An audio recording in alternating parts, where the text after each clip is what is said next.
Good evening, everybody, and I want to thank the mayor for calling us together. This is a tough moment, and if I might take one liberty to just say, I've obviously been in the place of the daughter, George, 6-year-old left without her daddy, who was killed senselessly, as my father was assassinated, senselessly. It sent me on a journey of anger. And I fought that demon a long time. And this is a moment where people are feeling a lot of stuff right now. And they're fed up. As I stand in this moment and I look at my journey, I have to make an appeal to my brothers and sisters, because I realize that the only way to get constructive change is through nonviolent means. You know, a lot of people have been using my father's words. Sometimes I get a little upset when people do that and co-opt those words and take them out of context. But I realize that he gave his life to this nation.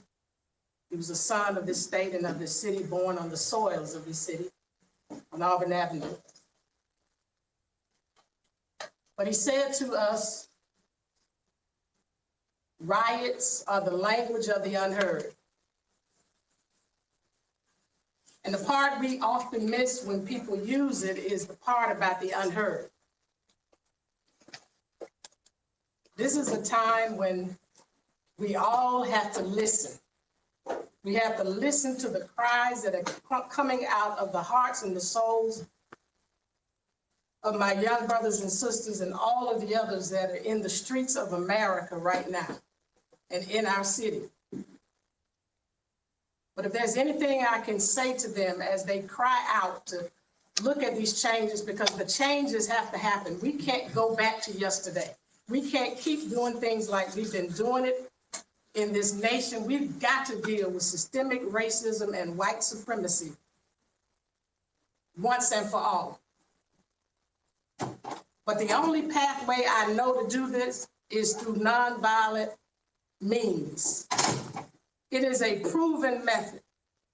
It did not fail my father and them. As many people who think it failed, it did not fail them, because one thing about it is when you really understand it and really practice it, it brings about the results. So right now it's about what is the end goal. The end goal is we want change and we want it now. But change never comes through violence. It is not a solution. Violence, in fact, creates more problems. It is not a solution. Nonviolent way is the way, because the means and the ends have to be consistent. We will never get to the end of justice and equity and true peace, which is not merely the absence of tension, but the presence of justice, unless we do it through nonviolent means. And so I'm just speaking from my heart now and saying, I feel you. Trust me, I feel you. I've been close to the edge this time, but I can't go back to all that I felt inside and the rage that was inside that wanted me to destroy people and destroy lives as Martin Luther King's daughter. Because I know that the only way to get what we really want and really get it, and not just crumbs, is through nonviolence and peace. And so please, let's stay focused in that way. And remember, everybody is not on the same page. There are people who would try to incite a race war in this country. Let's not fall into their hands and into the trap. There's another way.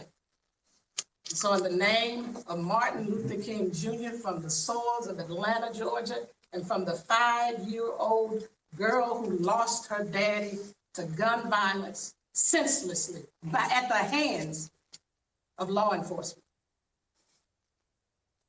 Let's do this the peaceful and nonviolent way to deal with the evils and the conditions of our time. But I will say, as he said, and as I Have a Dream speaks, if we go back to business as usual, we're going to be in trouble. Let's not go back to business as usual. Let's deal with these issues that people are crying out of their soul and their spirit, the conditions that have led to this kind of action. Thank you.